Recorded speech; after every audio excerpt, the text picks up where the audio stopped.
on Good Morning El Paso, law enforcement and residents coming together. How the village of Hatch and Doñana County are remembering the life of a slain officer. And Louisiana, now a state of disaster. The dramatic weekend rescues. Several people have not been lucky. Live, where news comes first. From the Mesilla Valley and Las Cruces to El Paso and the borderland. This is ABC7's Good Morning El Paso. A very good morning to you, El Paso, Las Cruces, and Juarez. I'm Stephanie Valle. And I'm Floren. Good morning, everyone. Happy Monday, and let's get right to our cooler forecast, at least for this morning, right? Yes. Hi, Nicole. Good morning. It is cooler to start off your morning, but comfortable temperatures is what you can expect throughout the afternoon. Let's take a look at our clouds and radar picture, where you can see we're not tracking any rain in the forecast, so you will not you don't have to worry, I should say, about slick roadways this morning. As far as your planner for El Paso and Las Cruces, we're a little cooler at 69 degrees. Around 7 o'clock in the morning, temperatures will rise to the 70s by the 9 o'clock hour. Current wind speeds calm in El Paso, Las Cruces, pretty much throughout the entire region, so it is a nice start to your morning. Coming up at 6:07 with your weather and traffic on the 7s, we have a look at your bus stop forecast, your region temperatures, plus ABC7 weather net sites to get you out the door. That's coming up in just a few minutes. All right. Thank you, Nicole. An emotional weekend for the community of Hatch after a police officer was shot and killed on Friday. 33-year-old Officer Jose Chavez was a 2-year veteran with the Hatch Police Department. He leaves behind a wife and 2 kids.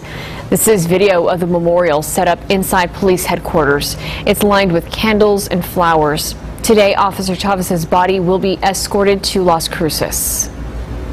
Deputies from the Doñana County Sheriff's Office arrested 36-year-old James Nelson and 38-year-old Jesse Haynes in connection with this shooting. They say Haynes is the one who shot and killed Chavez. He's charged now with murder. Nelson is being held on a warrant. They're also wanted in connection to the shooting death of an Ohio man, and their violent criminal history dates back to the 90s. Deputies say Haynes and Nelson were pulled over by Officer Chavez Friday afternoon near an RV park in Hatch. And as Chavez approached the car, Haynes, who was driving, allegedly shot Chavez in the neck.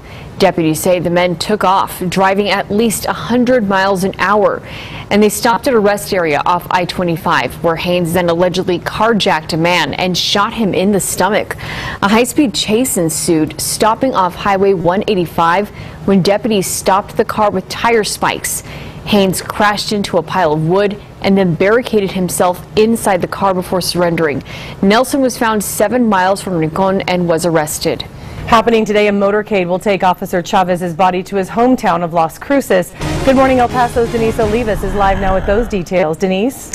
After Officer Chavez died at University Medical Center here in El Paso, his body was taken to Albuquerque for an autopsy. And as family members make funeral arrangements, a police escort will accompany Officer Chavez today.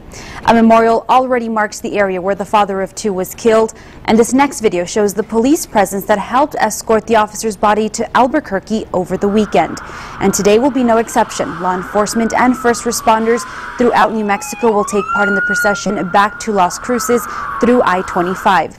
The procession will leave Albuquerque at about 2 this afternoon, and it is expected to pass the village of Hatch at about 4:40 and arrive in Las Cruces at 5. If you plan on viewing, you can do so from the southbound shoulder of I-25, and you are asked to use caution and safely pull over on the right shoulder off the road. And we did speak to an officer who made his way from Carlsbad to pay his respects.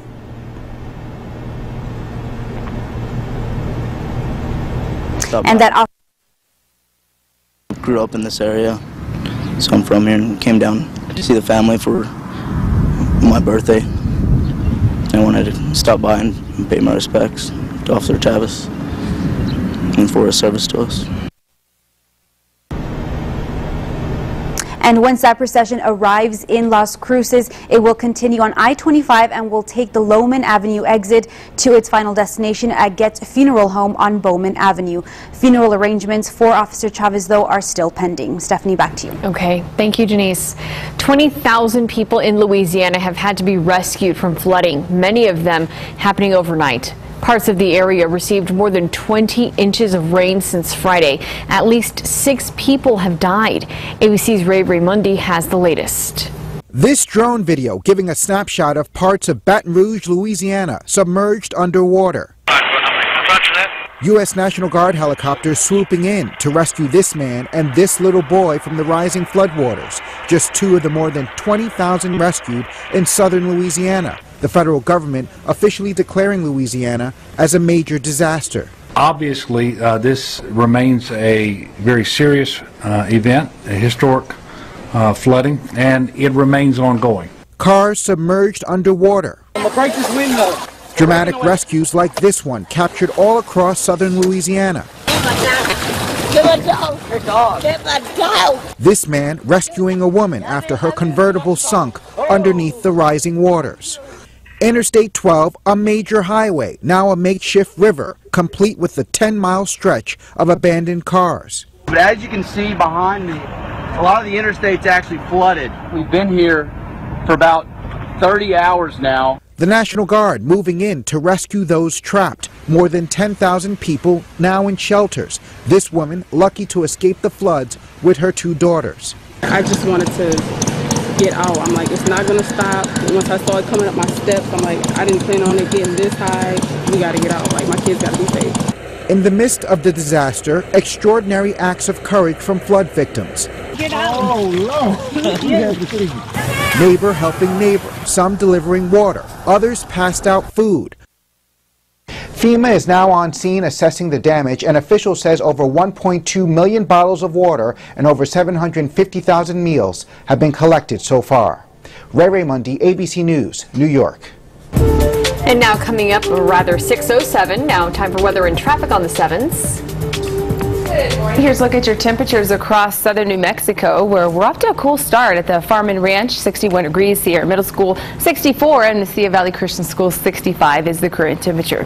Here's a look at your school planners. You're dropping the kids off. 73 is what you can expect around lunchtime, a little warmer at 87, and by the end of the day, 95 with a slight chance for showers. Not expecting any rain in the forecast this morning, so your morning commute will not be a slick one on the roadways. 61 is the temperature right now in Las Cruces. We're at 65 El Paso, 63 out in Deming, and 57 in Silver City. Coming up in your full forecast, we're expecting drier conditions for today. We'll talk about your temperatures. I'll also let you know when the rain is expected to return to the 7-day forecast. That's all coming up. Mauricio?